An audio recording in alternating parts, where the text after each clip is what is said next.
Welcome to another video in the series of Minitab tutorials. In today's video, we will understand how to perform Anderson-Darling test to check whether the data follows normal distribution or not using Minitab. So here I have a data in column C1, which is talking about weight of 5-year-old baby boys, and I have taken 30 sample data points. Now I need to check whether these 30 sample data points follow normal distribution or not. So in order to check whether these data follow normal distribution or not, in Minitab I can click on stats, and once I click on stats I can click on basic stats, and once I click on basic stats I get an option called normality test. So when I click on normality test, a small window like this opens up, and in this window we have three options. I can either do an Anderson-Darling test, or I can do a Rein-Joyner test, which is very similar to Shapiro and Wilk test, or I can do a Kolmogorov and Smirnov test. But as of now, our intention is to perform Anderson-Darling test, so I am keeping this check box at Anderson-Darling test. I am keeping this radio button clicked, and now I select the data that I want, which is weight, and then I can also draw values, or I can draw lines, reference line at x values and y values.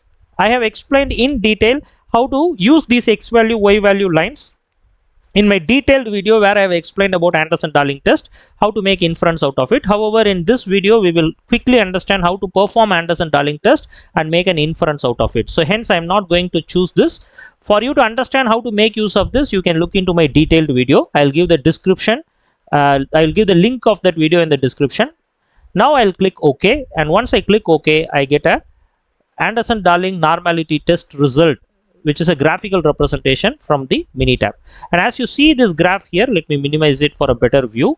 As you see the graph here, it is a graph which is trying to plot the data points against their theoretical percentile. So if these data points follow the theoretical normal distribution percentiles, then these data points are supposed to fall on the red line, exactly on the red line. A small deviation from the red line is okay, but if it is a perfect normal distribution, if I keep my mouse pointer here, you will understand that where each data point is falling and which is the percentile that it takes, and this percentile is compared against the theoretical percentile for a normal distribution curve.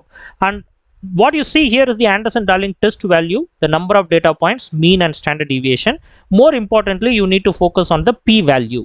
So this p-value is the probability value for the Anderson-Darling test result. So if this p-value is less than 0.05, you can go with alternate hypothesis, which means the data does not follow normal distribution. If the p-value is greater than 0.05, then you can conclude that the data follows normal distribution. So this is how you will do the Anderson-Darling test in Minitab. Thank you for your time.